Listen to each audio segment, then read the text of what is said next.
In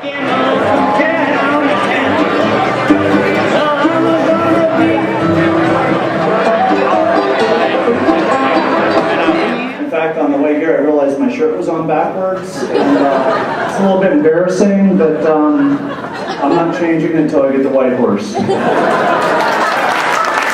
Every year, Apocalypse has donated to Parka, and they've donated Parkas for the junior program, and they're all about doing everything to help local events, and it's just absolutely unbelievable. Good evening. How are you guys doing?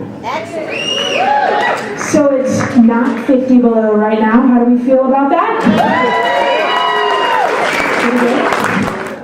You'll find out on Saturday morning whether Silver's going to be in my team or not. So, oh yeah, if Silver's not in my team, I told myself 6 months ago that if he wasn't going to make it, I was going to take him with me. So I put him on my shoulder. So he's going along no matter what. My mom took care of our dogs in Eureka actually while we were on the race. And she'd never taken care of any dogs before. So I got to thank all the fans that support what we do and come out and stand on Cheetah River at 40 to 60 below. You guys are hardcore. You think we're nuts? You guys are crazier than we are. This has been the hardest winter of my whole entire life. I cannot wait to get on the trail because I figure at that point everything will all be better. And mostly the whole Two Rivers community. If you guys live there, you know what I mean. They're like the best fans on the whole entire earth. They just get behind whoever's from there, and they're opinionated and they like their own.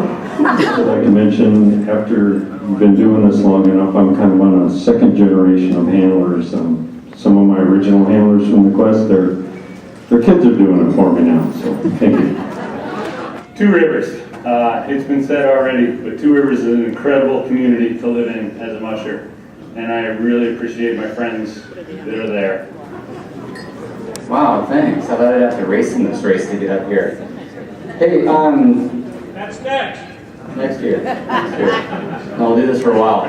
So she's a pretty tough rookie, and we heard she was running in this other race. It was, I think, like a 200-mile race in interior Alaska, and luckily the Quest, we have these spot trackers that I hope all of you guys will be following. They're little orange flash on and off the trackers, and so all of us can watch as our husbands, wives, competitors go down the trail and figure out where they are. But there's one button on these spot trackers that you're kind of not supposed to touch, and that's the "Oh, help me" button. And I think some of the Yukon Quest buttons are actually even, turned off, so you can't do the "Oh, help me." Well, anyway, we were watching this mushers, and she was in the middle of really nowhere on a river, and as far as we knew, there were no other mushers around. The trail wasn't really good. She was breaking trail. There could have been some open water, that kind of thing. And the "Oh, help me" button came on, and we're like, "Ruh-roh, what's going on with that?" Anyway, she's not really the kind of musher who'd press that button, so we're kind of wondering what's going on. Well, it turns out, we found out later, she had come across the snow machine trail breaker who was stuck, and he needed the "Oh, help me." So she pressed the "Oh, help me" for him and was like, "Well, I hope it works for you, buddy. Okay, come on, guys." And passed him. So please welcome Christy Barrington from Sealock, Alaska, to the stage with the musher. He sounds so cold-hearted. I stopped and asked if he wanted to ride, any water, any food. He's like, "No, just press the button." I'm like, "Okay."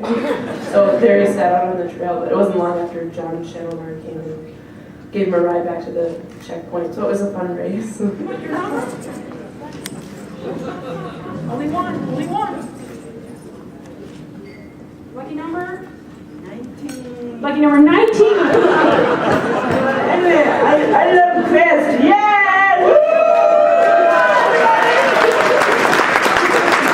All rioted over the bar closing time at 2 a.m. I thought it was a good idea to turn a police car over and set it on fire. And it was on CNN. And it's a flush of such incredible memories that Jim brought up to me today, of all the stuff we got up to in the early 90s, that it all makes sense as part of the Yukon Quest. This is going to be a great run.